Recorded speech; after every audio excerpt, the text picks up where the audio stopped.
di level 1375 dari pola ke level 80 sampai 82.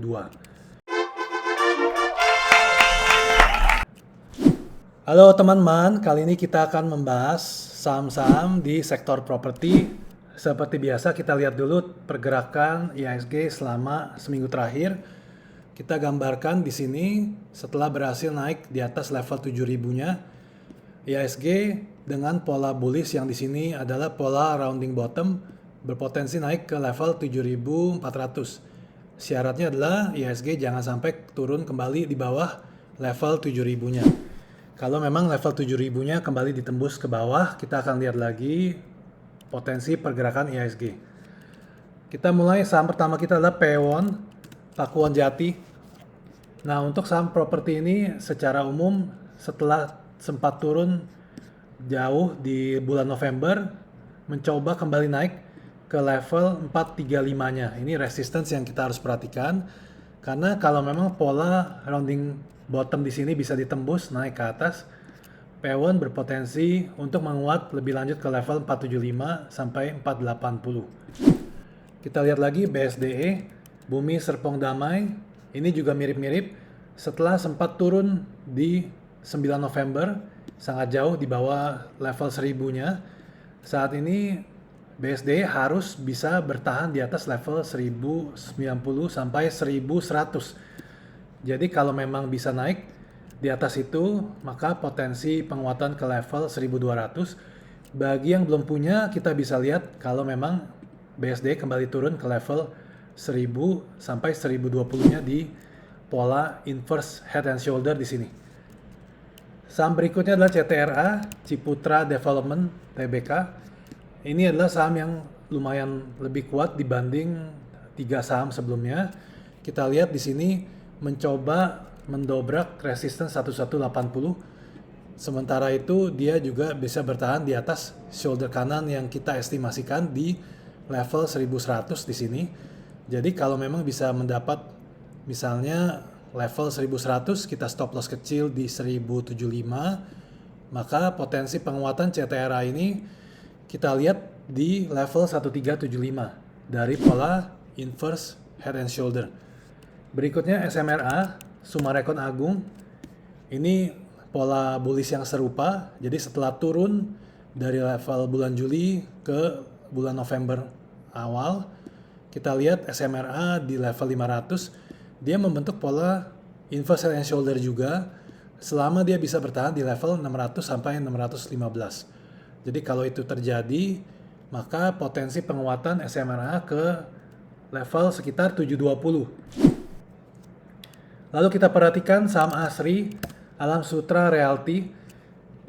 Selama 5 bulan terakhir memang ini membentuk pola bearish, pola rounding top dengan target pelemahan ke 135. Akan tetapi kalau memang ASRI dalam jangka pendek bisa bertahan di level 160 dan membentuk pola double bottom di sini, maka kita akan tunggu saja ketika ASRI bisa naik di atas level 170-nya untuk bisa membeli kembali. Berikutnya kita lihat APLN, Agung Podomoro. Agung Podomoro saat ini masih sangat lemah. Kalau kita perhatikan dia mencoba mantul, lalu dibawa turun kembali. Kalau memang APLN tidak bisa naik di atas 144 di sini, lingkaran biru di atas, maka akan terbentuk pola bearish head and shoulder. Ini mempunyai target pelemahan ke level 80 sampai 82. Kita lihat lagi saham berikutnya adalah DILD, Intiland Development. Di sini terdapat pola bearish invert cup with handle. Kalau memang dia turun terus, maka target pelemahan di 120-122. Tapi saat ini untuk jangka pendek, DILD membentuk pola bullish di sini, double bottom. Jadi kalau dia bisa naik kembali di atas level 200, maka kita bisa lihat apakah penguatan DILD selanjutnya apakah bisa ke 225 dan selanjutnya ke 270. Lalu berikutnya adalah GPRA, Perdana Gapura Prima. Secara teknikal untuk 6 bulannya ini membentuk pola bearish double top sebenarnya. Ini sejak bulan September tahun lalu malah.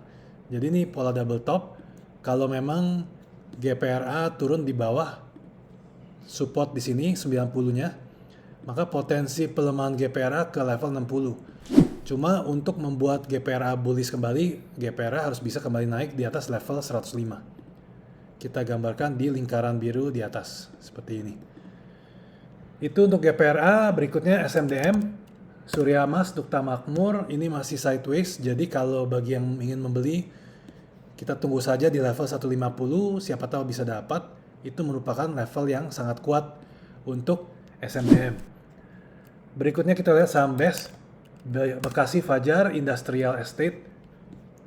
Nah ini membentuk pola sebenarnya bearish, tapi kalau memang dia bisa bertahan di 127-nya, 125, itu bisa dijadikan level titik beli dengan stop loss di bawah, misalnya di level 119. Itu merupakan level entry yang sangat rendah resiko. Dan juga kita lihat potensinya bisa kembali ke 170 atau 190 untuk BES. Berikutnya Demas, Pura Delta Lestari, sempat turun ke bawah dan memang saat ini berada di resistance penting 175, 176. Kalau memang dia bisa kembali naik, maka potensi penguatan Demas ke level 190. Akan tetapi saat ini bukan merupakan level beli yang baik, jadi kita hanya bisa wait and see untuk Demas. Berikutnya kita lihat saham Kija, kawasan industrial Jababeka. Tidak ada pola yang menarik untuk Kija. Kalau ingin membeli kita tunggu saja di level 116 sampai 118. Berikutnya SSIA, Surya Semesta. Ini membentuk higher low di sini. Jadi kalau SSIA bisa kembali turun di level 380, 390, itu bisa dijadikan level titik beli. Kemungkinan besar resistance 523 bisa tercapai, tapi kalau di level saat ini 432 kurang menarik untuk SSIA dibeli. Jadi wait and see dulu untuk SSIA. Yang terakhir adalah MMLP, Mega Manunggal Property. Ini sebenarnya sudah bearish setelah tembus support kuat di 385, 390. Potensi pelemahan dalam jangka panjang ke level 200 sampai 210. Jadi sebaiknya kita hindari dulu selama berada di bawah level 380. Kalau memang ingin membeli, kita lihat adanya pola pembalikan arah atau pola bullish. Lalu ada juga saham PANI di sini kita tertinggal. PANI adalah Pandaita Kapuk 2. Memang sudah naik tinggi. Nah, saat ini sebenarnya mencoba membentuk pola rounding bottom di sini. Cuma masih sangat kecil, jadi harus wait and see dulu.